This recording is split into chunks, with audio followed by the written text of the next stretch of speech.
Can I go ahead and get started? I think it's 11. Yeah, is that okay? Okay, good morning, everybody. My name is Leah Treat, and I am the director for the Portland Bureau of Transportation. I have one quick housekeeping item for you all.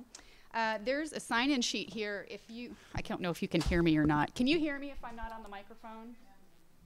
Okay, so there's a sign-in sheet here. If you want professional development credits for attending this presentation, please sign in on this sheet. So I'll pass it around. You only have to sign in if you want professional development credits. If not, just pass it along and we'll collect it at the end of the presentation. Okay. Great. All right.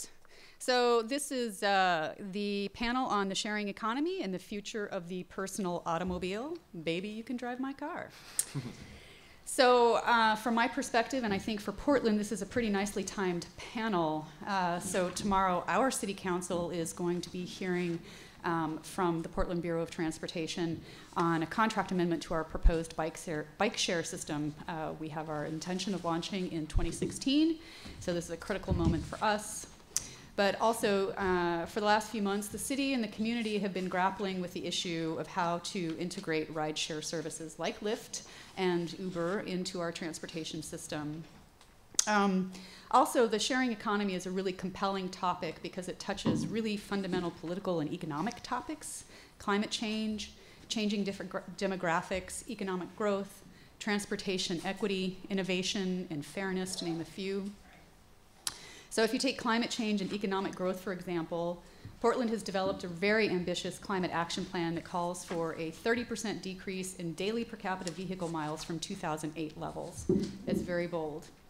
And according to the plan, this reduction needs to be achieved by 2030. At the same time, the Portland metro region is one of the fastest growing in the country. Our region is forecasted to grow by over 600,000 residents in the next 20 years.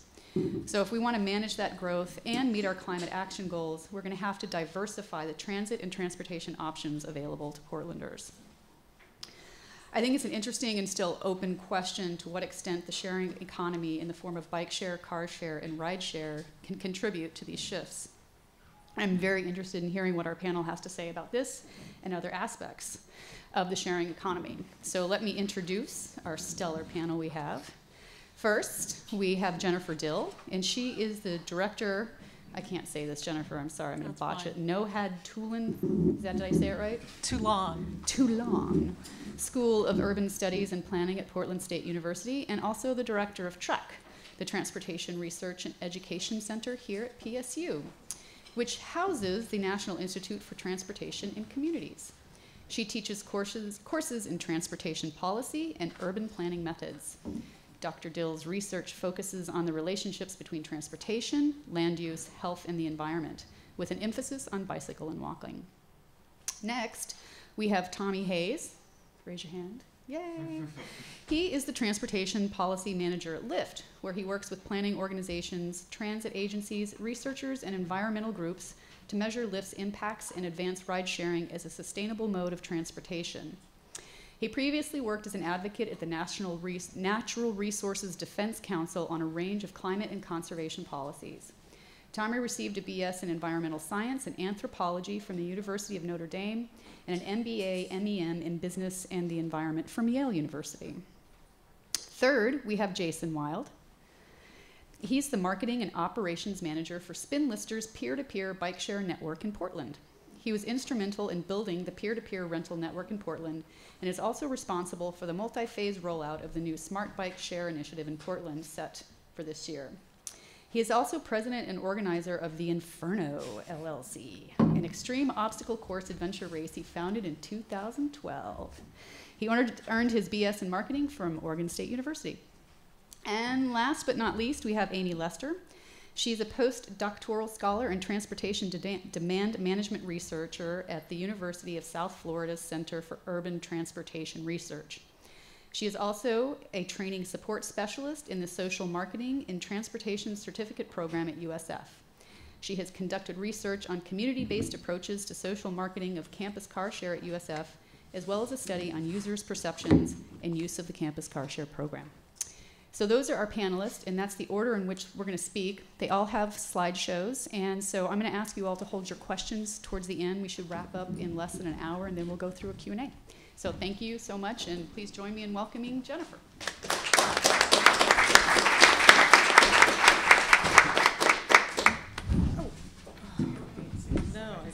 I am fine. I just did something wrong there. Oh, right. Okay. Welcome, everyone. I'm really happy to be here. I'm going to be talking about peer-to-peer car sharing and giving you some insights from a research project that we have been working on for a couple years or more now. I'm losing track of time. I also want to acknowledge Nathan McNeil, who is here, who's been the research program manager on this project, and Steve Hallen, a great PhD student who's been key in crunching millions and millions of data points.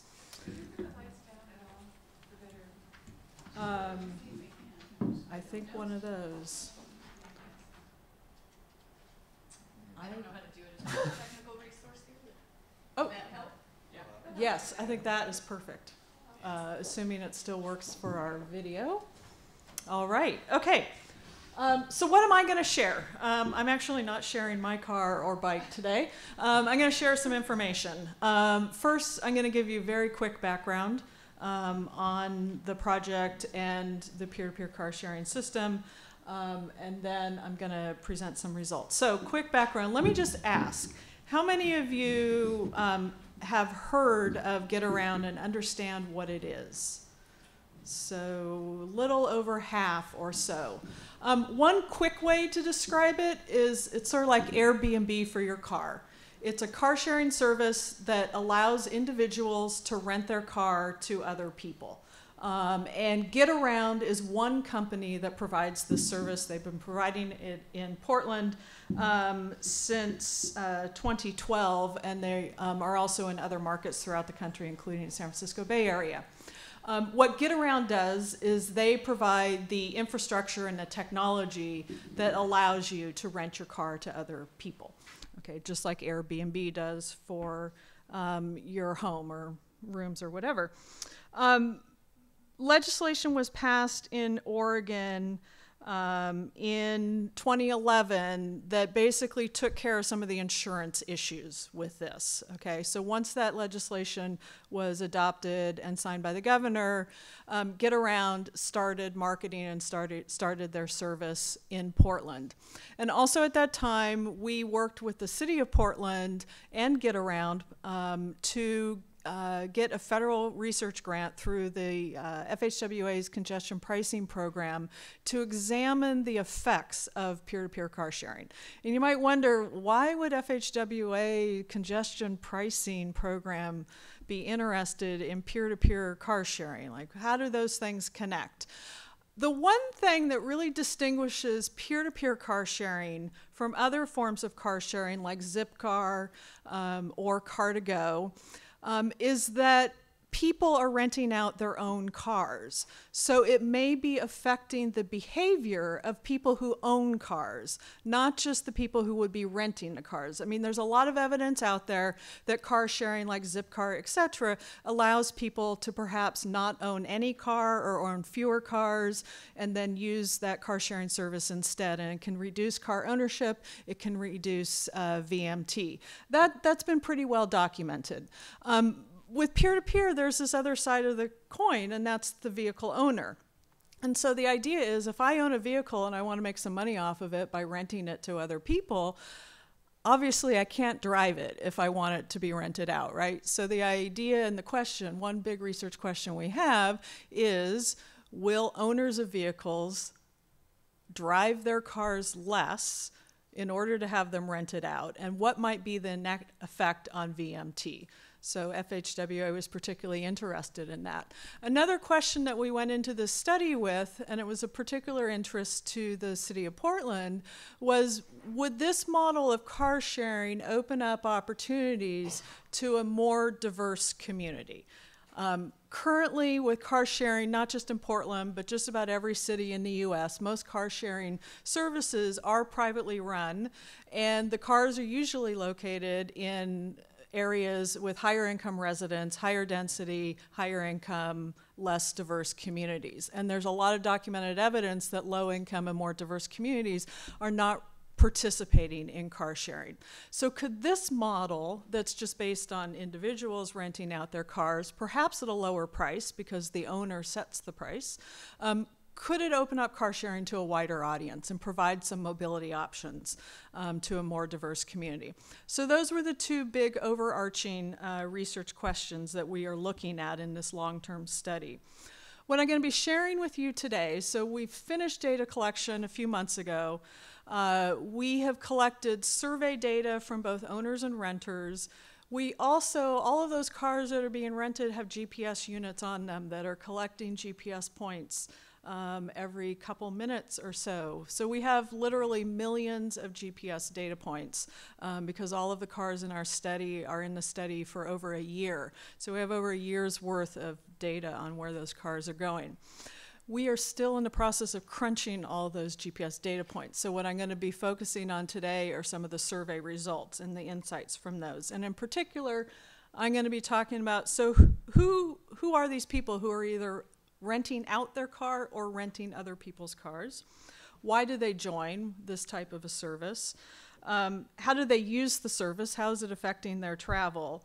And how might it affect travel? I do want to emphasize this project is going through the end of this calendar year. We still have more analysis, but I think I have some interesting insights to share with you today. And this is all new stuff. It hasn't been out there before. Okay, so the demographics of who these owners and renters are. Oh, my legend got a little wonky. Okay, the first bar, the orange bar, are car owners who are renting out their car. The darker orange bar are the renters, people who are renting cars. And then the green bars are the demographics for the city of Portland. So what I'm trying to do here is see how do these participants in this service differ or not from the city of Portland's population as a whole. And you can see on some demographic things, they're very similar. We have a fair number of one adult households that are owners. The vast majority of the participants, in addition to the population of Portland, do not have children in their household. The car owners are about half female, but renters, slightly higher rate of women being renters, and that's actually been shown in other car sharing programs as well. As you might expect, this is something that younger adults are definitely more attracted to. So both on the owner side and the renter side, a much higher share of the people in our study were between 18 and 35 than the general population. So those are the early adopters to this type of sharing economy. Racially, the demographics sort of match the city of Portland. Our people participating in the program and the study definitely more highly educated. And again, that's something that we've seen in other car sharing research as well. And then with respect to income, it's actually fairly similar to the demographics of Portland, both on the owner side and the renter side. Some small differences, but not big differences. One thing that is surprising, at least to us initially here, again, this orange, the light orange bar are the car owners. Nearly 60% of the owners who participated in our study only have one car in their household, and that's the car that they're renting out. Okay, that was a surprise to us. So we sort of anticipated part of the market would be extra cars in a household. But no, they're renting out the only car that they have. As you might expect, though, the renters, most of them are actually in a household. 65% are in a household that already has no car. So these are people who are already pretty multimodal, and about 25% or so do have one car in their household. So we are starting with a pretty multimodal group to begin with, both on the owner side and the renter side. So the owners, you can see here about a little over half of them regularly drive alone to work, at least before the start of the study. That compares to 64% for the city population. They're definitely more multimodal than the population as a whole. They're more likely, in particular, to be riding their bike to work, which explains why they can maybe rent out the only car that they have in their household. The cars in our study, from the owner perspective, were driven an average of 4.3 days in the last 7 days. So these are cars that are being used, but perhaps not intensely, because they're biking and taking transit. So why did the owners decide to participate in a program? I mean, remember, when this started out, brand new, car sharing was not new, but this idea of renting out your own car was new. So these are really early adopters to this new type of service. The vast majority just like the idea of it. 84% said that they did want to make some extra money, so there is a financial incentive. 71% said, you know, I don't drive my car very often, so it's a shame for it to sit unused. Again, that sort of fits with the idea of the sharing economy. They like to try new things. A lot of them actually also wanted to participate in the study as part of their motivation. Renters, a wide range. Again, this whole idea of they just like the idea, okay? So this is something, the sharing economy is something that both on the owner side and the renter side is attractive for these participants. Membership was free from the renter side. And then we had a lot of questions on here about sort of car ownership. And so in particular, you see that our renters, some of those other options for renting a car, whether it be another car share or a rental car agency, were more expensive, so they were hoping this would be less expensive. I sometimes need a car or an extra car specifically for transporting goods, and you'll see that come up a bit later. Cars are too expensive. You know, being able to rent this extra car gives my household a lot more flexibility, things like that. 33% are doing it because they wanted to participate in the study. Okay, so again, I said that one of the reasons that we did this is to see how in particular it might change the owner's behavior. And that's sort of a new question for car sharing research. So these findings that I'm showing you are from the survey that we had all of the owners do at the end of the study. So after 16 months, most of that time their car is being rented out. We did a final survey, and this is their stated changes in behavior. And we do see some reduction in driving. So you'll see 37% say that they drive the vehicle that's being rented, the driving of that vehicle decreased, but it's not necessarily all being shifted to another vehicle in the household. So 22% said they increased how often they drive another vehicle. And then this line here I think is very important, how often I drive overall. So 27% of the owners said that overall my driving has decreased. We have 11% over there who said it has increased, and that's most likely for all sorts of other reasons, not the car sharing. And that they're also paying more attention to how and when they drive their car, and that's because they might want to rent it out to people. Okay, some other sort of changes in behavior. So we see that they're probably driving less. A lot of them say they are. What are they doing instead? And we see here, for example, 31% say they're walking more for transportation, 32% say they're biking more for transportation, 28% say that they're using public transit more. So there does seem to be some shift in their travel behavior. Now, one thing, though, as the research went on, again, we went into this study, it's something that has not been researched before, peer-to-peer car sharing, brand new service, a little hard to anticipate all of the behavior. What we definitely found is that there are a lot of car owners who participated in the service and in our research who actually, over the time period, their car never actually got rented out, for whatever reason it might be. Some car owners didn't maybe make it available at the right hours and at the right price, at the right location. There's real range in how often the cars got rented.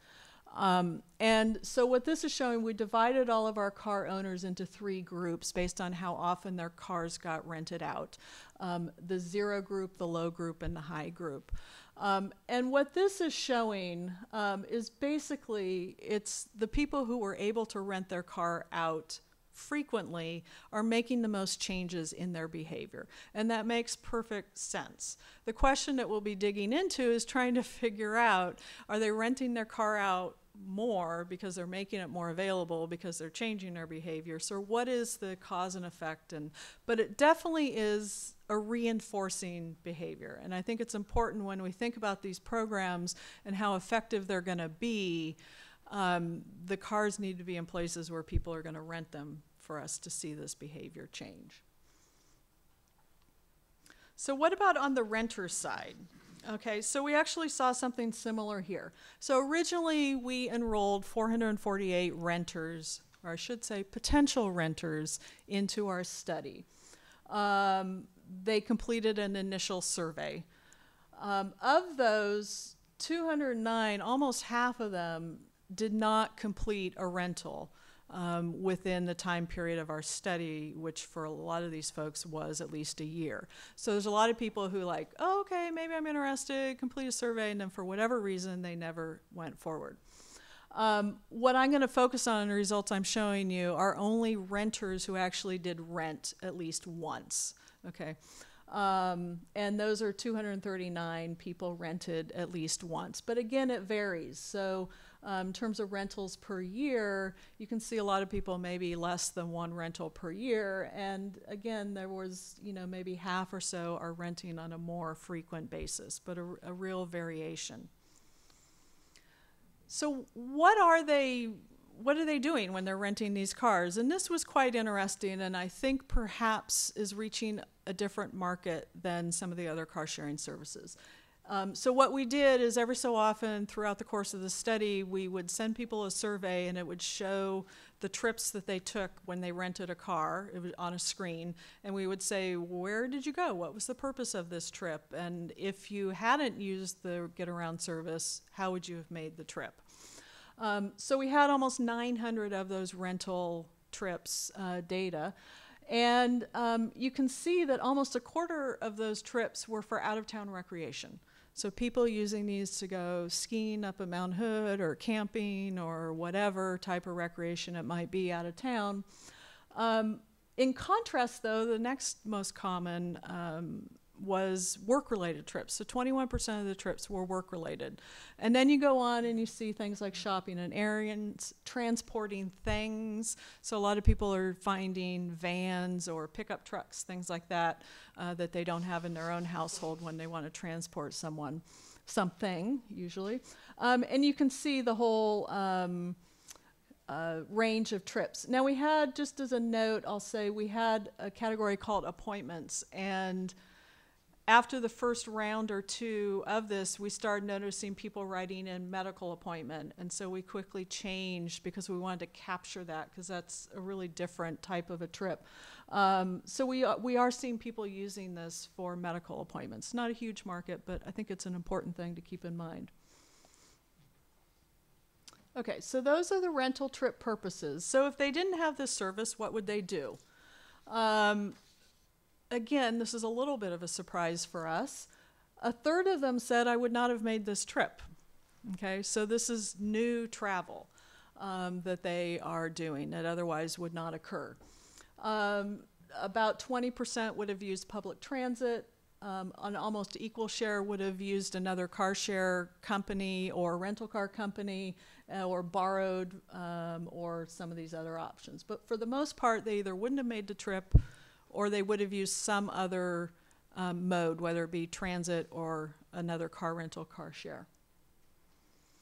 But it really varies, okay? And this is where the nuances of this, I think, are important. There isn't just one type of person using this service, either from the owner or the renter side. So those recreation out-of-town trips, which again were 24% or so of all trips, over half of those, the person would not have made the trip. So that new travel that's being generated, for the most part, seems to be things like recreation or down here visiting friends. So that's the type of travel that it seems to be spurring. For the more utility, work-related trips, shopping, errands, things like that, they would have used transit or perhaps borrowed a car, or car share would be the option. So different markets, different uses for these vehicles. Influence on car ownership, because that's one of the, on the renter side, that's where we hope to be seeing some behavior change. Again, about 65% of these households did not have any car already, and 71% had used some other car sharing service. So these are people who are already sort of in the car sharing alternative or non-auto mode users. And so service is clearly reinforcing that ability. So they are strongly agreeing that car sharing is allowing me to live comfortably without a car, or it's cheaper than owning a car. They don't necessarily want to own another car. What also was interesting, 21% strongly agreed that the availability of car sharing options would influence where they choose to live in the future. Okay, so this is tied to housing and land use decisions as well. So, some conclusions from what we have seen so far. First of all, who's participating in this? The demographics generally are pretty similar to the population of the city of Portland, with the big exception of being younger and more educated on both the owner side and the renter side. What about the impact on the owner's travel, which is, I think, particularly interesting? There's definitely some stated reductions in driving, particularly if the car is being rented out a lot. What about on the renter's travel? So most of the renters, at least in our study, are already in low or no vehicle households. This is providing another resource, another service that allows them to maintain that lifestyle and probably enhance it. We did see some increase in travel for certain purposes and perhaps some shifts from transit, but that is providing benefits. So there's a reason people are going out and recreating or visiting their family and friends, and this service is allowing them to do it when they otherwise could not have.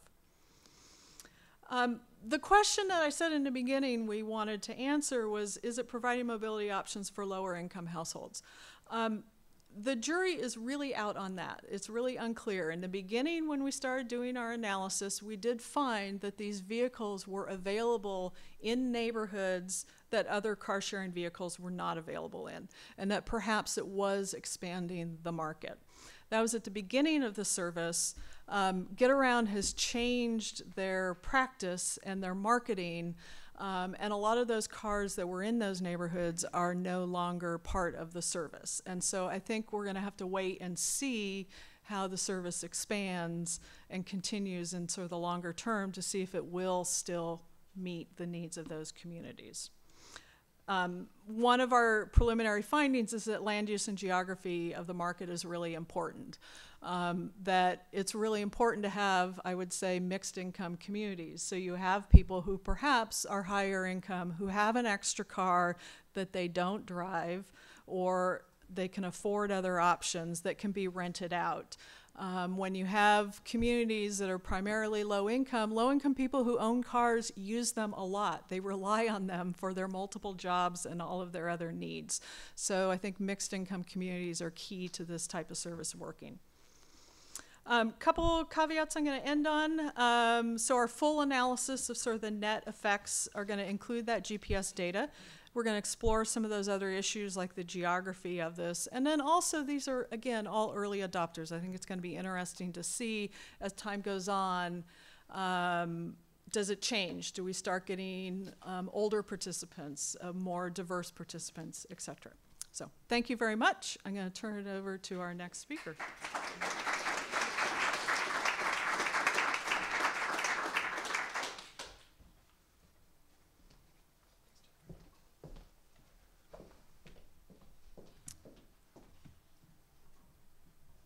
right, good morning.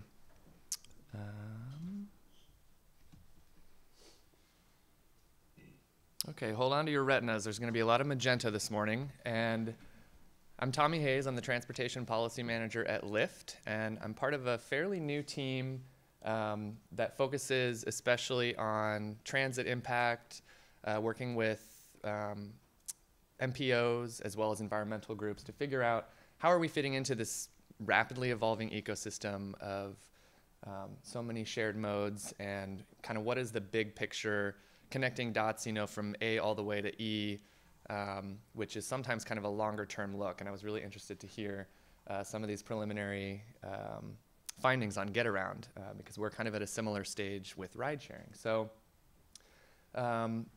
this is, I think, you know, being so new to Portland, an opportunity to kind of introduce Lyft and tell you a little bit about where we came from.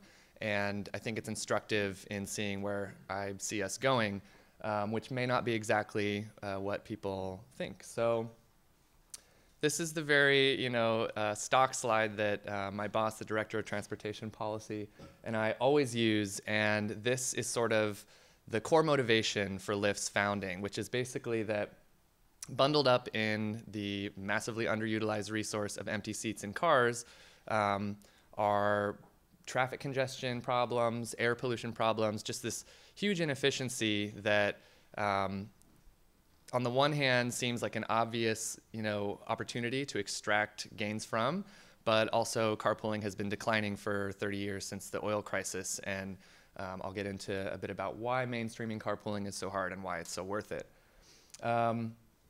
Things that I think probably most people in this room are intimately familiar with. The development patterns in the US are not very conducive to most people being able to take transit very regularly or efficiently. As a result, we have a very car-based transportation scheme that results in just the hours wasted and the economic impacts of traffic congestion alone, just staggering numbers. And then finally, if we want to, you know, widen our highways to kind of build ourselves out of this rut that we're in along the same lines that we've been going, it's going to be prohibitively expensive. So Lyft's co-founders actually launched a different company back in 2007. Has anybody heard of Zimride? Ooh, it's the best reaction I've ever gotten to that question. So in 2007, Logan Green, who's driving here, was coming out of school in Santa Barbara. He was the youngest member of the transit board there, and had grown up in Los Angeles, just utterly frustrated at traffic. He had that moment we've all had in traffic. You just snap because you're in gridlock. I think that happens more often in Los Angeles than many other places, but he was looking at that resource as something he wanted to tackle. Meanwhile, John Zimmer in the back seat had just graduated from Cornell's Hotel and Hospitality School and had been trained to think, in terms of occupancy rates as, kind of the metric that you judge yourself in the hotel industry. And if you look at an 80%, vacancy rate in vehicles, you're doing pretty bad. So the two met and they first launched Zimride, which was a web-based, prearranged kind of carpooling service from city to city. So a longer haul. Very popular on college campuses, San Luis Obispo to Los Angeles, and actually Oregon had some pretty healthy Zimride chapters I discovered, but it kind of cooked along for 5 years, but never really took off. And the game changer was really smartphones and the GPS in our pockets that enabled on-demand, location-based kind of serendipitous matching of drivers and passengers. But they weren't really all the way there yet because carpooling faces two classic challenges, and all of the researchers out there have kind of pointed to the fact that the hurdles to overcome include stranger danger, the reluctance to hop in a car with somebody you don't know. I mean, what's the first thing your parents tell you when you're a kid is don't get in a car with a stranger. And also, and this is really key, reliability and wait time. I think there have been a lot of attempts and there are a lot of programs out there meant to organically match drivers and passengers to share commutes or,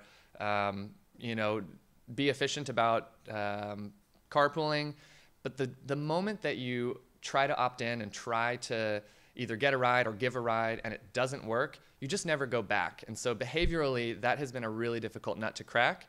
And so with smartphones and with, you know, the ability to see that somebody's coming and see that, you know, their face, their vehicle, their star rating, because we have a two-way rating system that lets people know kind of how safe, clean, friendly, you know, the experience was. We've kind of, you know, in tandem been able to tackle both of those things. And so Lyft has, since day one, been a very kind of proud member of the sharing economy, which is, you know, something that was really key to our launch was kind of this all boats rise, this general awareness and comfort with sharing resources that other people own. And the technology, which I covered and I'll get a little bit more into.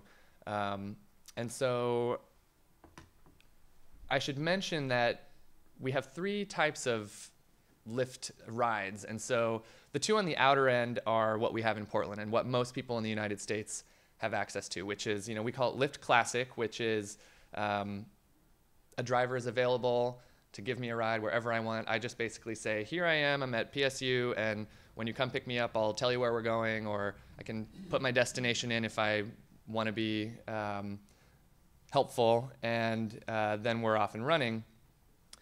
I want to talk about Lyft Line next, because this is kind of the next evolution of Lyft that is kind of the thing that compelled me to join and to leave the environmental world and go work for this company, because I think it's really walking the walk and taking a very bold step towards mainstreaming carpooling. And Lyft Plus is if you've got quite a crowd and you need an SUV. So I always feel bad dangling Lyft Line in front of cities that don't have it yet, but I think Portland will one day be a perfect market for Lyft Line, just kind of because of its population, because of the way it's set up, and I'm hoping it's not too far away. But this is a San Francisco stat that a year ago, before we launched Lyft Line, we were waiting and watching kind of the liquidity, the density of ride activity start to build up to the point where 90% of Lyft rides had another ride sort of shadowing it within, you know, 5 minutes or less. And so that told us that we could probably comfortably flip on Lyft Line, which is the version of the app where different parties are matched to share a vehicle going a similar route. And so just to offer a visual, this was me over the weekend. I'm in the car. I had actually just hopped in the car at my house. You all know where I live now. And I plugged in my destination. I was going for a swim. And in a minute, the app found a neighbor of mine, Audrey, who was going to pick up her new bike at the bike shop in the Temescal. And we got matched for a ride that potentially we would have taken in separate cars otherwise. But we get matched. We're both offered a small fare discount, so there's a little bit of an incentive. And then, just look at Hat Route. And then we get dropped off. There's hardly any delay. I think the app says, you know, we'll give you a minute or two of detour at most, but otherwise it's very seamless. And Lyft guarantees the driver will make the same amount, even if I don't get matched. So you don't get matched in every case. Sometimes if you're, you know, doing a strange route or it's, you know, odd hour of the day, you may end up getting kind of a private ride for a discount. And we eat the cost in between because we are betting on, you know, there's a likelihood of a match happening and having it pencil out. So having that density is what's really key for us to be able to confidently flip Lyft Line on. A place like Portland where we're still so new, it's just far from economically sensible right now. But as we grow, we hope to get to the point where we're kind of servicing this option. And our fantasy is that every ride someday will be a Lyft Line ride. I think that's very possible given how many vehicles are driving around at all times in America. So I don't actually think it's that audacious, but it's been really hard to get to the point of being able to flip that on. And everything we had to do beforehand, building up kind of a driver base and all the marketing and all the magenta, has been leading towards this. So it's been adopted very, very enthusiastically. It's actually 60% of our rides in San Francisco are Lyft Line rides. New York just hit that same number, in fact. And we also have it in Los Angeles and in Austin, Texas today. So the other thing I'll mention too is that we've been fiddling and trying to innovate with, you know, it's great to match a couple of parties for a car that's going the same way. Now what happens is when you hop in the car or you request your Lyft Line, it asks you up front, are you one person or are you two people? Do you have a friend with you? And the most you can have is two. And and then it'll ask the next person the same thing. So the app knows if that car has an extra seat still in it after making those 2 matches, and it makes it available for a 3rd match. And so we've actually had 1 in 5 of our Lyft lines in San Francisco be triple match, which is a very full car, but everybody's getting a discount. The driver's at that point getting a little more, and you could conceive of the traffic congestion and VMT reductions possible when you're really making the most of these resources. So the other part of my job has really been looking at what is Lyft doing in sort of this first mile, last mile world. This is this classic problem in public transportation, and I think that a lot of the shared modes that are out there now in tandem are presenting a compelling alternative to car ownership, because we now have so many different ways of getting around when we leave our house in the morning, when we leave work. If we have to do kind of a triangular trip, there's kind of a solution for every little trip that does not mean you're driving by yourself in the car that you own. And transit's a huge part of that. And our CEO was recently on stage, was asked a question, do you feel like you're trying to replace public transit? Are you guys cannibalizing transit? Kind of a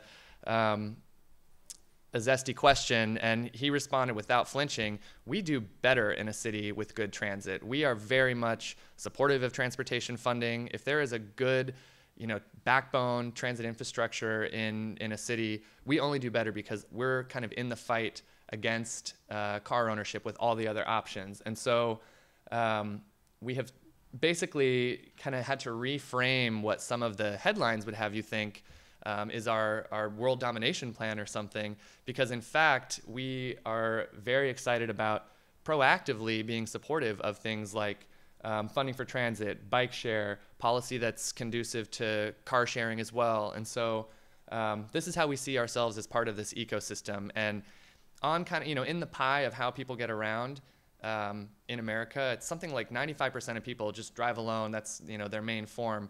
And that sliver, that 5% of all the other options is not the market that anybody's salivating over. It's growing that crescent and basically eating into car ownership. I think that's a much more exciting space. So before we got really proactive with engaging transit agencies and saying, hey, we'd like to start thinking about some meaningful partnerships and seeing how we can work together, we did a quick look in the Bay Area, which was our first market and certainly our most robust, at Lyft activity and how it's interacting with transit. And so we basically overlaid the Caltrain system, which goes from San Francisco down to Silicon Valley, and we said what fraction of our rides are starting or ending like right on those points on the map. And we found 22% of all of our rides, which is a lot of rides from San Francisco down to Silicon Valley, appear to be connecting to Caltrain, which is a commuter train. And then we thought, well, that's pretty interesting. That's encouraging. Let's look at BART and expand the look into the East Bay area, which is Oakland and Berkeley, and the number was 24%. And so that kind of organic interaction, people using Lyft the way I would hope that they would and connect for longer, like multimodal trips with transit, got us to the point where we thought, okay, we should really launch a team that focuses on proactively going and speaking with transit agencies and saying, what are your constraints? What are the stations that you have parking problems? What are the peak hours that you'd like help smoothing because everybody's commuting all at once and racing for those parking spaces that fill up at 7 in the morning. There's a lot of really interesting conversations going on now with transit, and not just in the Bay Area. The other thing I wanted to mention is, the accessibility and equity piece has been definitely one of the biggest questions that has, comes up kind of city by city. And one of the places that really asked us and our competitor to produce some numbers on was, how are you serving in Chicago? And so we looked at basically our ride activity in 2013 internally and said, yeah, how is that going? There's this population of early adopters out there in every market that are young and inclined to have the latest app and all that, and we see them taking Lyft when we first launch, no problem. They don't need any introduction, and they're all over it. But if you look at a year later in a market like Chicago, and we've seen this in other cities as well, the penetration into all sorts of neighborhoods, kind of crossing socioeconomic and geographic lines has been extremely encouraging, and we're actively looking into this right now as well, getting kind of deeper in the data to figure out what is it that works, in getting Lyft service into transit underserved areas, impoverished neighborhoods. And I think a big factor is that you now have kind of a bunch of people who, if they have a car and it passes the vehicle inspection and they pass a background check and DMV check and all that, as long as their car is, I think, 11 years old or younger, they can be a Lyft driver. And now they are co-located with people in their neighborhood who may be requesting rides, neighborhoods that it's darn impossible to get a cab, neighborhoods that it might be just a little far from frequent or reliable transit, and now they have a new option. And so I'm really excited to see where this goes. This is not actually squarely in my portfolio, but it comes up, all the time as to how is this playing out? And we're watching very actively, and so far we're encouraged. So I mentioned that I kind of have two parts of my job, one of them being looking at the occupancy rate of our vehicles and having Lyftline come together and start putting people into cars to actually share the ride. And I also mentioned our kind of transit connectivity piece and how are we complementing transit. Sometimes those two pieces come together in a beautiful way. And I'm going to show you a graphic that one of our engineers sent us. I know Jason has seen this, where basically you have the best of both worlds. And this is a snapshot of a ride given in the Mission in San Francisco. In the lower left, those green dots are the pickup points for 3 different people that are sharing a ride, maybe 4 people if somebody had a friend, sharing the ride along the orange route, and then all 3 getting dropped off. And what that is the 22nd Street Caltrain station. It's kind of marooned in the middle of nowhere. It's kind of like a tumbleweeds neighborhood right now, and it's not got great transit service, but it is basically like a great way to get down to Palo Alto, Mountain View, all these places that have huge employers. And what they're doing in process is they're actually bypassing the 101 highway, which is like one of the most congested highways in the country. It's basically like emergency status with how much traffic is on the 101, and getting people instead to take transit from a station that they would otherwise have a pretty difficult time getting to is a very promising thing. And I think you can start to imagine the VMT reductions possible, the greenhouse gas reductions possible when you shift people's behavior by giving them an appealing alternative like this for their commute. So just a quick sneak peek. There's kind of a new feature in our app in San Francisco that's somewhat in stealth mode, but it's called Driver Destination. And this is the holy grail for the future we want to create. And that is, when you are an approved Lyft driver, you're typically in driver mode and you're availing yourself of anybody who wants to go wherever they want. But with Driver Destination, what you do is you say, all right, I'm here, I'm going there, I'm going to Costco, I'm going to work, whatever it be. And it sets up your route, and then it will filter requests to allow you to pick up anybody along your corridor. And so that is a true incidental rideshare. That's a real carpool, and that's what we're trying to build towards, is kind of an ecosystem where people may not need cars, but those of us who have them and need to drive them will basically be making the seats in our car available at all times if we're making a trip. There's a financial incentive. We hope that will be compelling to really, really take a bite out of the VMTs and greenhouse gases associated with personal vehicle transport. So I just wanted to give a quick kind of the lifeline of our interaction in cities when we arrive. And Portland's an interesting one because we're quite new here compared to many of our other markets.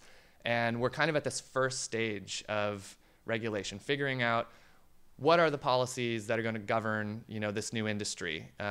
It's often in the headlines. It's often very contentious seeming. But in, I think, 30 states across the country, we now have TNC regulation that has given us clear authority, kind of, a very trusted kind of framework for us to operate. And once we have that built in, then we get to kind of do the more fun stuff. And that's when I get to come in behind the policy managers who have, the much more testy conversations, it would seem. And then I get to come in and talk to the regional planners and say, hey, now that we've been operating and we have clear license to do so, how can I help you kind of illustrate our activities, and you can help model them into your regional transportation plans, et cetera.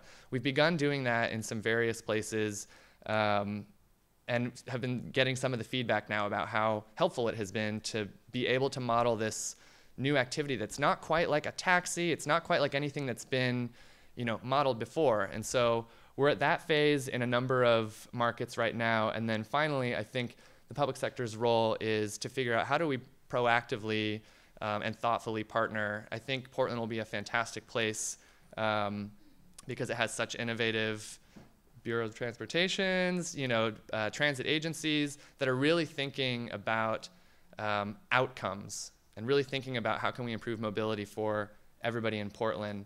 And so stay tuned. I think the partnership element is soon going to be a really exciting place. And I think a lot of cities will be announcing kind of creative and meaningful ways that they've partnered with shared mobility options.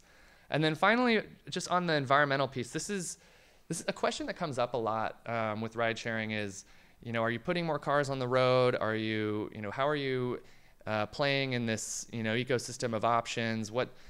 The jury is kind of out because the research is only now being undertaken. And recently I was in Sacramento lobbying for some environmental bills based on petroleum reduction goals to say, we are very confident that the net impact of our operations are kind of a secret weapon in the fight against, petroleum use, car ownership, low occupancy vehicle trips. And there was an op-ed just a couple of weeks ago from UC Berkeley's Susan Shaheen, who is kind of the thought leader, kind of has done the seminal research on much of the car sharing impacts and has started to take a look at ride sharing. And she published this op-ed to say, hey, policymakers, you need to be thinking big picture about this new model. And we're really excited to see where this goes. I think that partnering with cities and regions on their climate objectives will be a big part of my job in the years to come. And this is a map of our coverage area in Portland. And, just to take a step back and say that we are still very new here. And the things that, I get excited about seeing as we kind of build up density, they're coming. And as we've only been here for a few months, I've been really, really encouraged at the reception we've had, the growth that we've seen. I think Portland is a really Lyfty town, or maybe Lyft is a really like Portlandia type company, where culturally kind of embracing shared resources and really thinking differently about the way we get around is, I think it's a city that could really do a lot to teach other cities the way it already has, basically. So with that, I will turn it over to our next speaker. Look forward to questions. Thanks.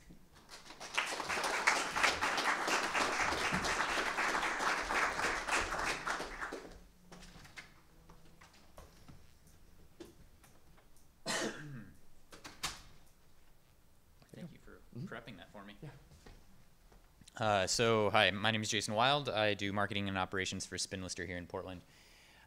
So I'm going to talk a little bit about what Spinlister is, if some of you might not know, kind of how we're moving towards pushing more people to active transportation modes, and then kind of why we're doing that, and where we see ourselves like going forward, and what's our ultimate vision, and how we can help make things more livable.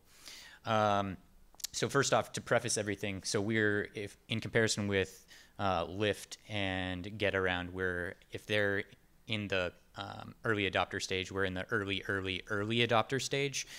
So we don't have that many statistics. So mine is going to be more focused on vision as opposed to what we've already seen.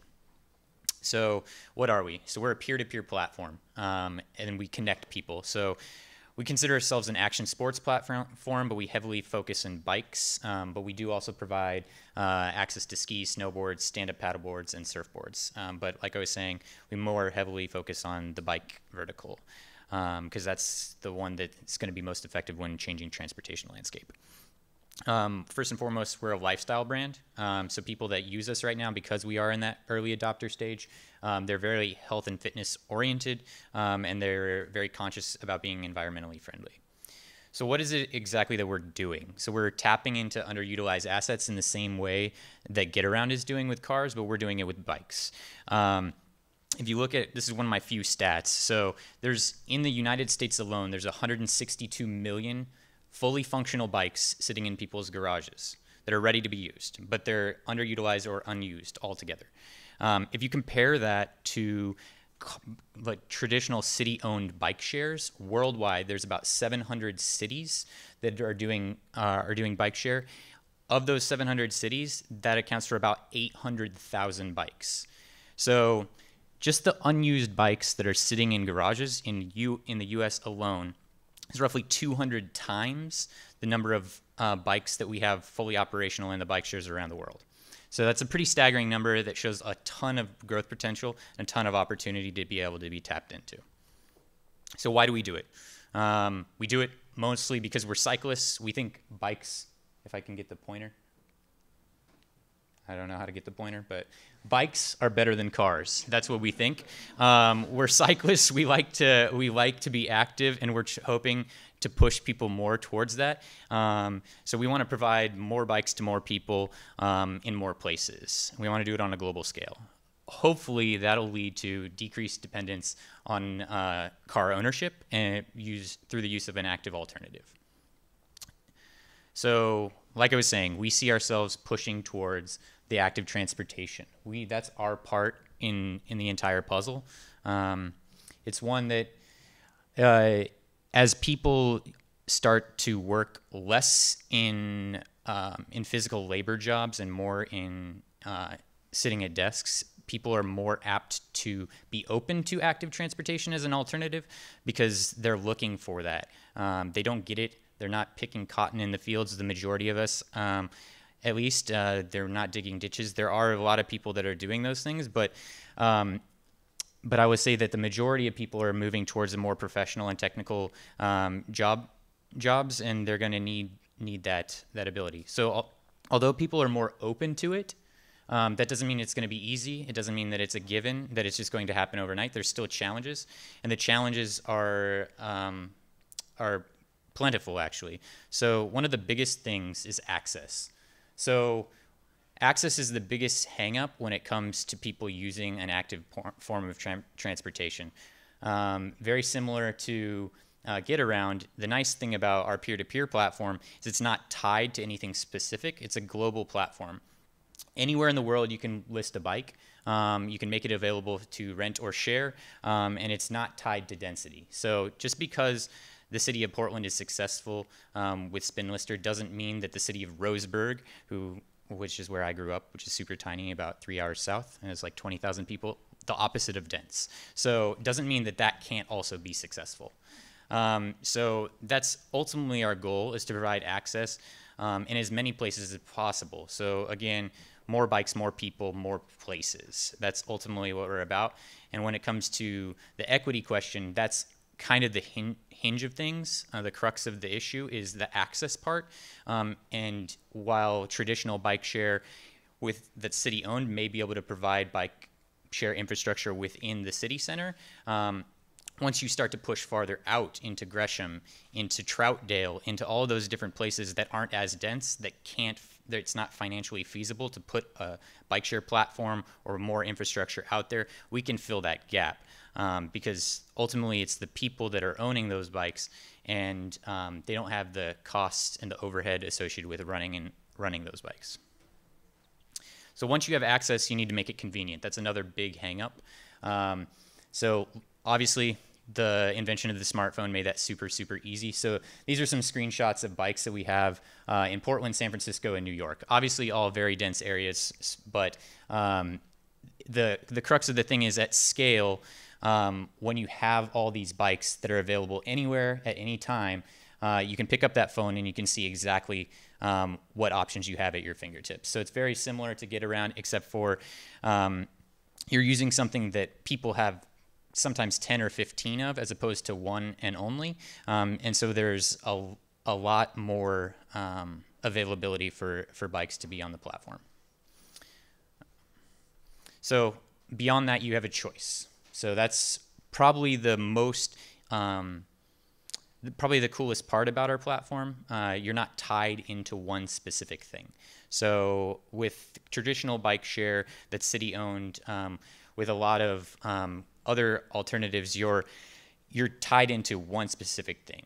Traditional brick and mortar rental space, you go to it and you're looking at the 5 bikes that they have, and they all look very, very similar. With us, you have the ability to not only filter by size, height, style of bikes, but you have the ability to choose all sorts of things. So I'll give an example. So just this last weekend, which is why I probably have a little bit more gray hair than I did earlier, we did a XOXO conference, and we provided bike share for about 150 people. And we did something that we have never done before. We brought a bunch of bikes from City of Portland listers, and we brought them into one location to share with the conference goers.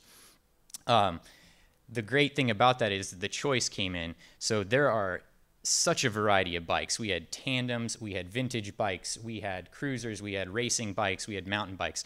And so that's the thing. When you're coming to a place like Portland, if you want to cruise, you can cruise. If you want to tandem ride with your girlfriend on the waterfront, you can tandem ride. If you want to go mountain biking, you can mountain bike.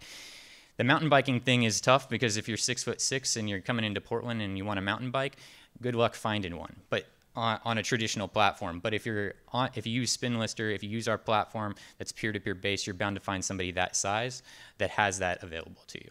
So at the end of the day, the biggest thing is cost. And so the economic impact, as with Get Around, is very much twofold. So I would say that from the owner's perspective of a bike, you have the ability to make extra revenue. It's not a primary revenue stream. We've never said it would be. And that's kind of falls in line with the Get Around platform. The reason that this appeals to the everyday renter of a bike hinges more so on the possibility that the price is going to be lower. The cost is going to be less to them because they don't have the overhead to run and operate. They're not out to make a profit. They're out to make something extra. So it's just a secondary choice. And so ultimately that's kind of the benefit. So, and this guy's blindfolded. I'm not really sure why. Anyway, so how do we fit in the ecosystem? So like Tommy was saying earlier, it's just bike share and bike alternative transportation actively is just one piece of the puzzle. So you have Lyft, you have Uber, you have Get Around, you have Zipcar, you have Car2Go, you have taxis, you have transit, you have city bike share. You have all these things that are coming together that's going to help remove us from car dependence. We're very early on in the process, but ultimately what we're trying to do is create a bike share platform that's going to remove some of the burden from local governments on being forced to fund really expensive systems by providing something that can layer in and be a complement to them. That platform is going to put money back into the individuals that own these bikes, which is great because that's going to stimulate the economy on a local level. And that's a win-win for everybody. And then on top of that, we want to create a platform that's agile enough to keep up with the ever-changing landscape that comes with changing technology. And we think something that's not tethered, something that's free-floating, something that has the ability to be shared on demand. That's kind of where that is going. And so that's where we're trying to move. So the vision ultimately, we want to bring a fully sustainable bike share to every city and suburb throughout the world. Ultimately, that we want it to be peer-to-peer because we feel that something that's owned by the people, that's for the people, is going to be the best way to get many bikes to many people in many places as fast as possible. So that's me.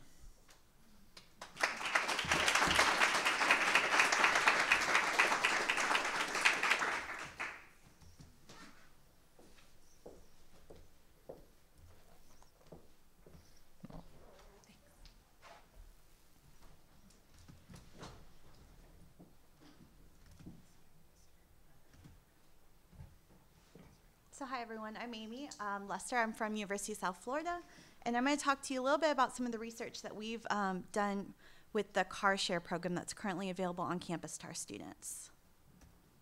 So just a little background, because most of you have probably not visited the university, but so we do have many campuses. This research specifically focused on the Tampa campus.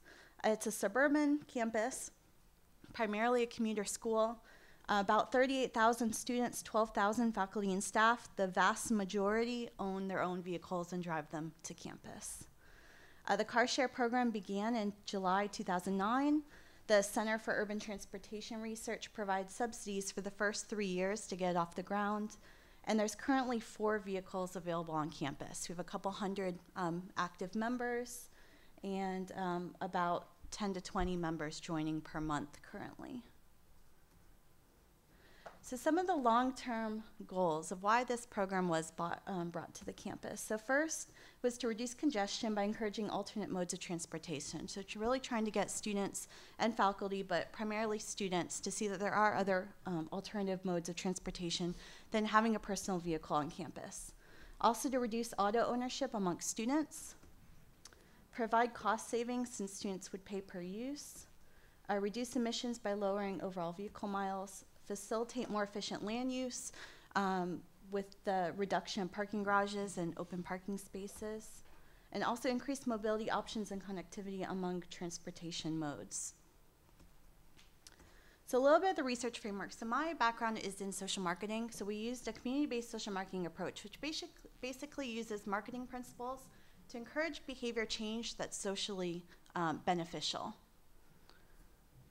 And one of the hallmarks of social marketing is really getting an audience orientation. So this was spoke about earlier this morning in the sessions, but really learning from our customers what they want, what they need, and then developing our programs around that. So we were trying to figure out what is it that the students that are being served, what is it that's ultimately going to encourage them to change their behavior and become members of this car share program and to engage in the program with us. So we wanted to learn as much as we could from the students that we were serving. So specifically, this research, we wanted to know how students currently travel on campus, as well as from campus to other destinations. So the cars are on campus, so we really were interested in how they're moving about when they're on campus and then moving off campus. We also wanted to know how willing they were to adopt the car sharing program that's available, their opinions about car sharing, including motivators and barriers to using car sharing. So what are the costs to them to joining this program and giving up their personal vehicle? And then what are the benefits? And how can we highlight those benefits, reduce those costs, kind of turn the tables where being part of the car share is more beneficial than having their own vehicle on campus? We also wanted to look at barriers students experience related to other means of transportation. So what's our competition? What else do they have as far as owning a personal vehicle? What kinds of barriers can we highlight to owning a personal vehicle? Many of the students talked about cost of their personal vehicle, so how can we show them that that barrier is higher than the benefits that we want them to join the car share program? And finally, we were interested in the marketing medium that students would best respond to. So how are we going to get to these students? Once we know what's going to motivate them to act, how are we going to encourage them, and what kind of marketing materials are we going to use? What will they best respond to? So our data collection consisted of focus groups and an online survey. Our focus groups were completed last fall in 2014. We had 7 focus groups where we divided the students based on commonalities. So we included international students in separate focus groups. We divided them or separated them from non-resident students, resident students, and current car share members. We thought it was really important to also hear from students that were already partaking in the car share program. What kinds of things were really working for the program? So for inclusion, we had currently enrolled students in the Tampa campus only, 18 years of age or older, and had a valid driver's license. And these were the requirements to be part of the car share program. So that's why we included these for our focus groups.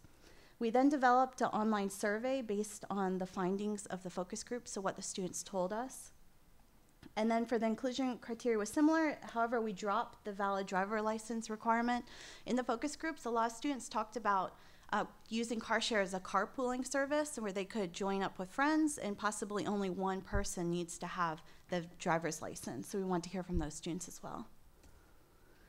So just some of our characteristics. So 29 students complete focus groups. We had the survey of 270 students. A little difficult getting a hold of those students. Unfortunately, our university doesn't allow us to contact students directly through any of the university mediums. So we use some kind of creative ways to have students complete our survey, but still a good number of students.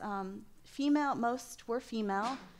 Small percentage were international. The overwhelming majority were full-time. Most were non-resident. 70% own their own vehicle, and 62% of them from the survey students say that they pay for the majority of their transportation expenses. So some of our findings. The first thing that was really interesting that we found, we were asking students what the trustworthy sources of information were going to be. If we were going to talk to them about the car sharing program, traditionally it's been, and this is a program that's privately run by Enterprise, so traditionally it's been an Enterprise representative on campus speaking with students about the program. So we wanted to know, well, what would be the best source of information if you were going to join the program?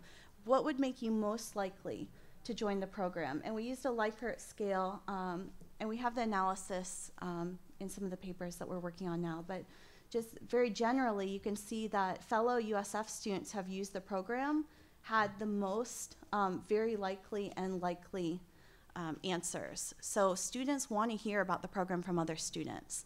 And they told us also that at orientation would be the best time to learn about the program before they start.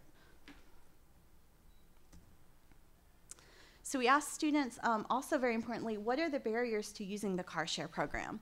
Lack of awareness and lack of knowledge and misconceptions were the two most often mentioned.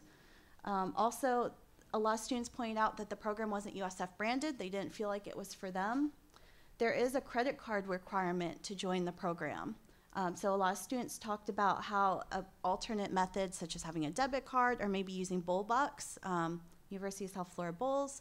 So we have bowl bucks, which they use for dining and other things on campus. So they talked about, maybe having a prepaid on their student ID where they already have their bowl bucks loaded, maybe having their parents or somebody load credits onto their student IDs. Also, the location of the vehicles. I mentioned we have 4 vehicles. They're in 2 separate locations, so 2 vehicles near one of the resident dorms, and then 2 vehicles are located at our student center. So a lot of the students said that's just too far. Most students, 75% said they would not walk more than half of a mile to get to a car share vehicle. So that's huge when we only have 2 locations of the vehicles, and most of them are much further than half a mile from the residence halls. Again, most of them said program not for them. So many students said, I already have a car, I don't need this. So that was another barrier we have to overcome and show them that, well, maybe your car's gonna break down, or maybe there's other reasons why you may need a car share vehicle membership. Also, it takes planning. A lot of the students discussed it being a member of the car share program and not having their own vehicle. They equated that to the car share program almost acting as their parent and telling them what to do when they could do it. Students wanted their own vehicle where if they went to a party, they went out to eat, they went on a date, they didn't have to be back at a specific time. They wanted to be free to do what they wanted to do. So this planning was kind of a burden to them. It was holding them back, and they weren't going to give up their own car to be part of this program if it takes too much planning. Also concerned about other car share members. Students were very concerned about how the other students would treat the vehicles, if they'd be left dirty. They wanted a presentable car, a nice looking car to drive around in. They were also worried that students wouldn't bring it back on time, and they'd be standing there waiting for their vehicle, and another student would just carelessly not bring it back. And then also, since we did have a lot of international students that respond, they talked about the unfamiliarity with driving around USF, and just in general, just driving in the United States as well. So I'm just gonna go a little bit into more detail on 2 of these, just to highlight. So lack of awareness. In our focus groups, we heard overwhelmingly 6 out of the 7 focus groups, and again, because one of the focus groups was current car share members. So all of the focus groups that weren't composed of car share members talked about that most students on campus don't know that this program even exists.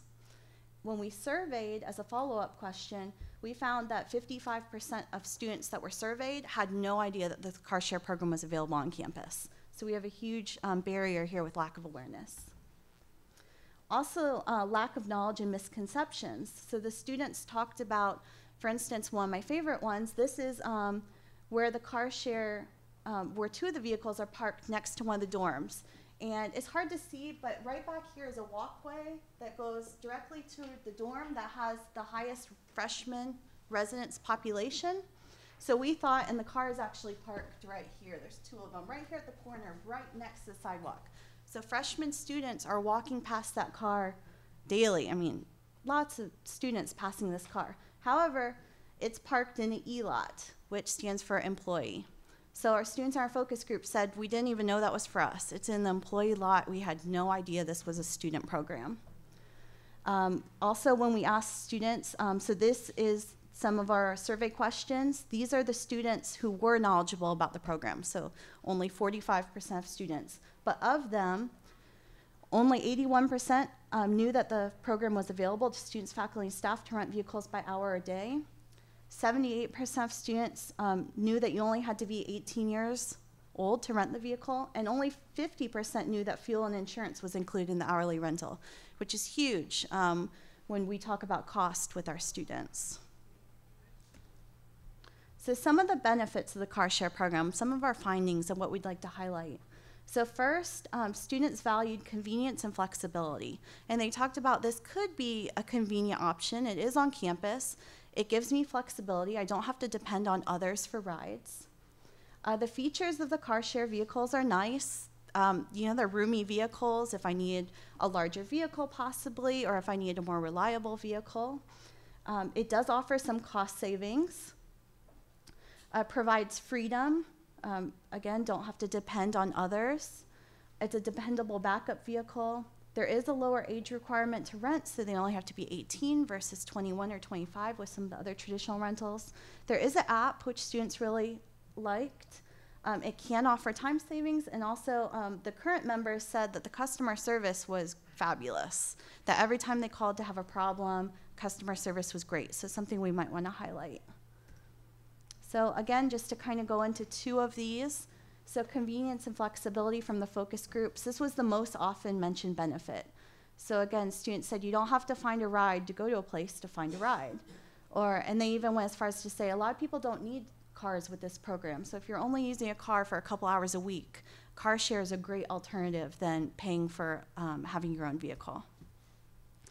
So cost savings as well. We asked students, of all of these different options, what's the most important thing? So this was from the survey. What's the most important thing, or how important, I should say, are these different attributes when deciding if you would join the car share program? And you can see extremely important, the highest majority was given to cost savings. So students are very cost sensitive, which we need to be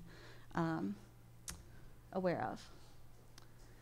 So just some conclusions. I know this was quick, so the identification of barriers and benefits is very useful to gain a better understanding of students' perceptions. So we found that some of our main findings, students are price sensitive, so cost was identified as a major barrier and benefit. They value freedom, flexibility, time, and convenience. The majority of students are unaware of the program. There's a lot of misconceptions regarding what's included in the program features, and importantly, students trust other students. So lastly, again, since my background's in social marketing, I just kind of wanted to give, this is very preliminary. This is just kind of idea of what we could do with these findings. So say we wanted to develop some kind of campaign to really promote students to become members of this program. So I picked priority audiences such as incoming freshman resident students. So USF just recently changed where all freshman students now have to live on campus for their first year. So that's a great opportunity to have these students join this program. And then also international students who often come to the campus without cars. So using the 4 Ps of the marketing strategy or the marketing mix. So products, some of the things that we'd want to highlight to students, a core product is that car share will give you freedom, independence, and cost savings. So some of our major benefits that students identified. The actual product is what we really want students to do is sign up and become a member. So join the car share program. Some of the price tools or strategies, when we asked students in the focus groups what would encourage them to use the car share program, they talked about rewards. And we asked, what kind of rewards would you like? And we followed this up in the survey. And students really like the idea of a reward-based incentive program like frequent flyer miles would be the best type of incentive. And then also a pledge strategy to not bring a vehicle on campus for 2 semesters. Since they already have to live on campus the first year, we really want students to see that they can live that first year on campus without a vehicle. There are alternatives. There are other modes. So place, students talked about orientation again, that this would be the best place to learn about the car share program, so we want to get those messages to them then. Have convenient vehicle locations. It has to be within a half a mile of the dorms, or just our students will not participate. And then also information available at the vehicle parking spaces. So either moving the vehicles to lots that aren't employee lots, or having it very clearly on the vehicles that these are for students to rent, providing information right there at the vehicles. Because as it stands right now, there's only a sign in front of the vehicle that says Enterprise Car Share, and it gives the student no other information about what the program entails or what it would be like to join. There is a website, but it's that extra step that maybe students aren't going to remember to do later. And then lastly, promotion. So students talked about trustworthy sources or other students. So we really want our student ambassadors who have used the program to go to orientation, talk with other students, tell them how important this program is and how much it can benefit them. And then also USF branded messages in vehicles, which we are working on now. Enterprise has been great about putting the USF logo on some of their new promotional items, and we're going to be putting USF promotional like emblems and things on the cars to really brand them as this is for USF students. This isn't an outside private entity coming in here. You know, this is USF. This is for our students. And that's it. Thank you.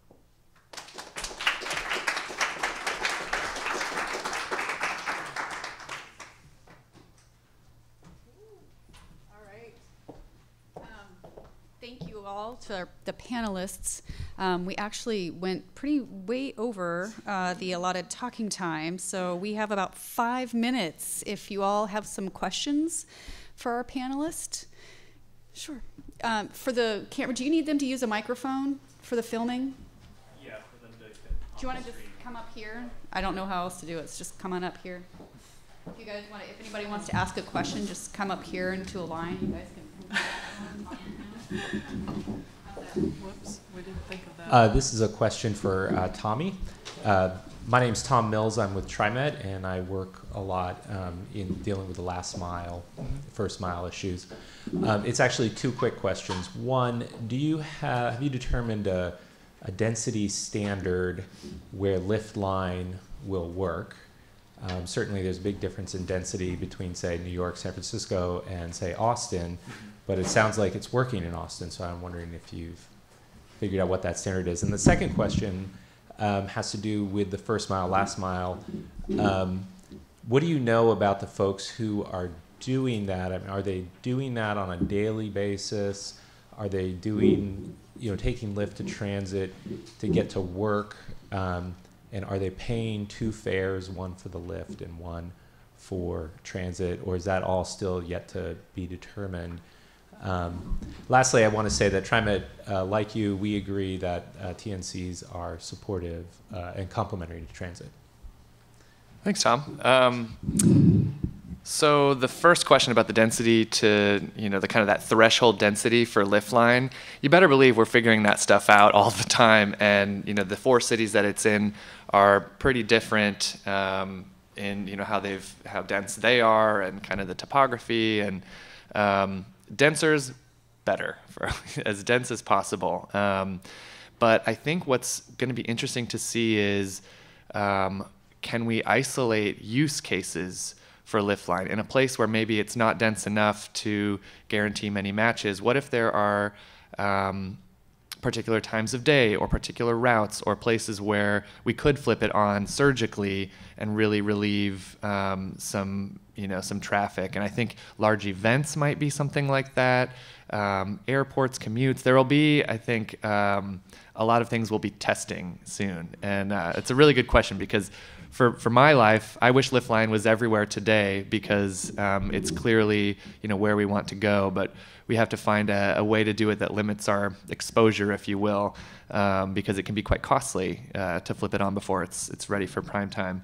To your question about how are people using the last mile when we see them on the map, you know, sharing a ride and getting off at Caltrain, we have to infer a lot, and our best tool at understanding what kinds of behaviors people are actually doing is to survey our riders. And so we've actually been collaborative with kind of experts in the field to say, how can we structure some simple kind of push surveys that can start to help us get our arms around how people are using this, how frequently. I think the commute is a big one. I think we notice, you know, by time of day and stuff, a lot of people are using Lyft to connect with BART, or you know, other like regional rail is a really good use case for Lyft. And we're really figuring it out still. And as I think you were hinting maybe at kind of the payment integration piece, I think that's going to be a game changer, is right now for kind of all the modes we're talking about, you know, reducing that friction. Right now, if somebody wants to take a multimodal trip in the Bay Area, we have so many transit agencies, first of all, and then so many great options in shared mobility, that you may be buying a paper ticket here and then using your Clipper card there and then using your app, you know, which is connected to your credit card there. And if we can find a way, and I think TriMet, as far as transit agencies go nationwide, is kind of the thought leader in how do we really harness technology to make the experience easier for people to hop from A to B to C. And maybe we should talk after.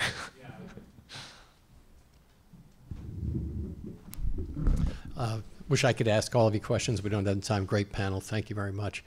But for Tommy again, you used the phrase Holy Grail, and I was just curious. There's some articles you read that indicate, well, you know, the Holy Grail ultimately, in spite of all the good things that TNCs can do, is to not wait, but hope that automated vehicles come as quickly as possible, and then you reduce the costs so much, and you're a business after all. So I wanted your thoughts on that, and also obviously you've had difficulties with taxi companies, and you might have difficulties with some transit too in the future. But I would think the biggest difficulty you might have is with General Motors and Ford and Honda and all that.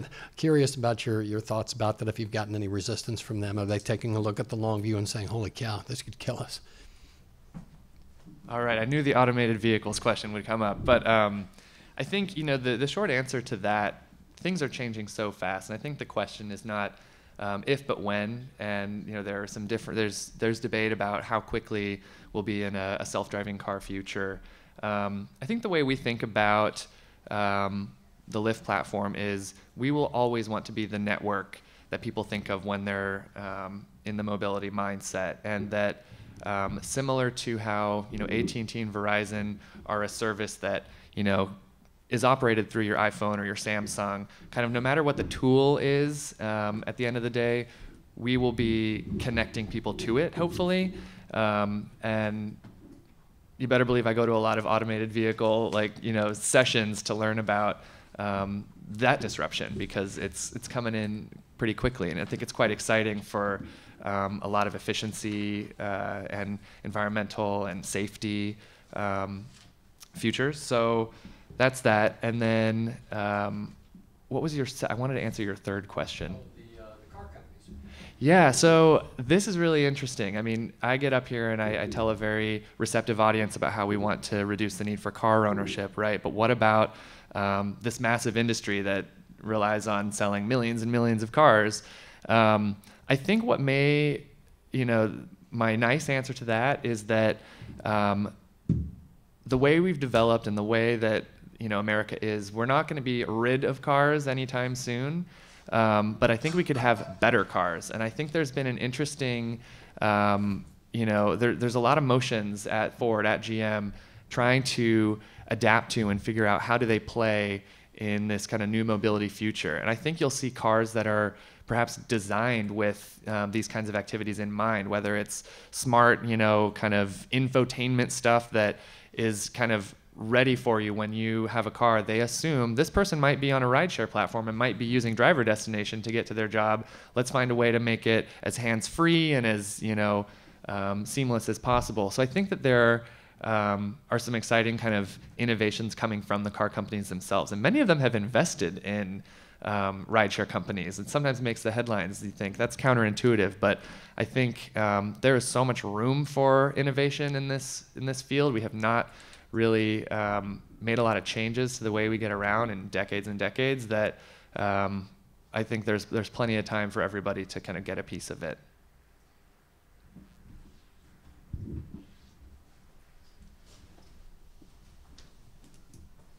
Hello, I'm really excited to learn about so many new business models in transportation. I think they will reshape the whole industry in the next few years. So I think one common goal is to reduce the number of cars on the road and to shorten the travel time for each person. So the one characteristic is all these new models are data driven. So my question is do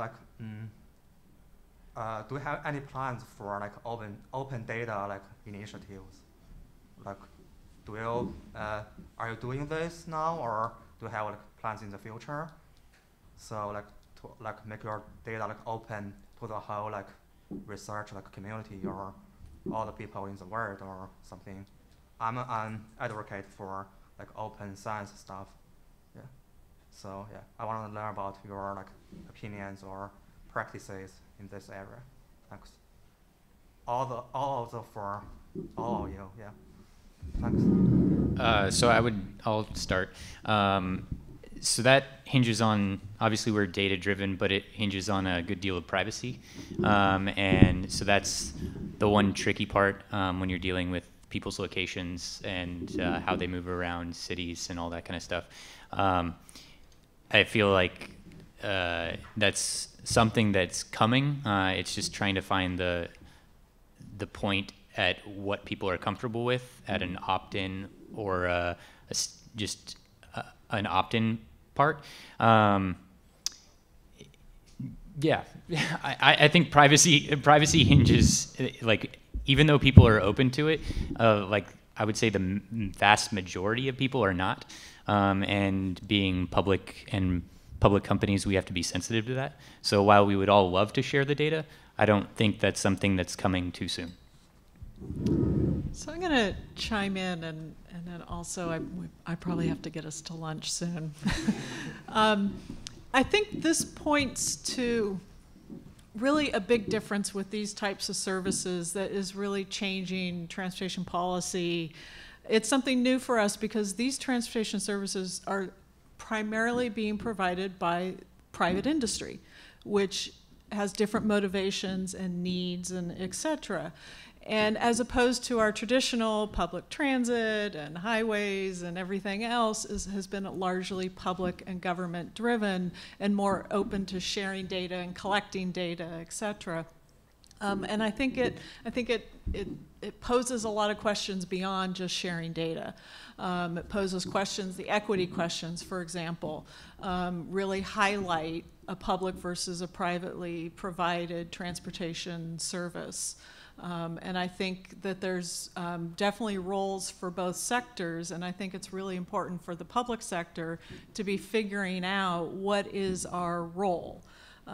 We maybe don't want to over-regulate, but on the other hand, there's some public benefits that we want to make sure that we ensure, and how do we find that good balance and the partnership to do things like open data, share data, et cetera.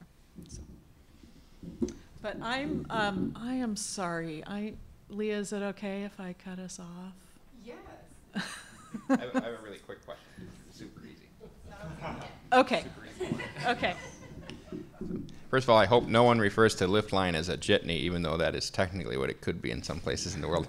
I have a question for Jennifer Dill, and someone already mentioned last mile. I think it's fascinating when you think about the possibility of car sharing to solve two problems, and one of them is the last mile problem in a certain way.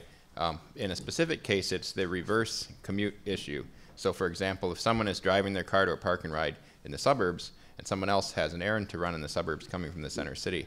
And I was curious if you were able to collect data that enlightened us on this issue, because I think it's a fascinating way to give people mobility options and significantly reduce the level of midday travel that takes place in an urban area. Yeah, we haven't been able to yet. The vast majority of our car owners are leaving their car at home to be rented. Some of them are leaving it at work to be rented. But I think it is. There are some other models being used elsewhere, for example, of leaving your car at the airport and having it be rented while you're off wherever at the airport. So I think there's opportunities for that. We haven't necessarily seen it yet. In the Portland example. So.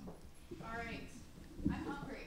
Thank you all so much. It was a great panel. Really appreciate it. Y'all enjoy your lunch.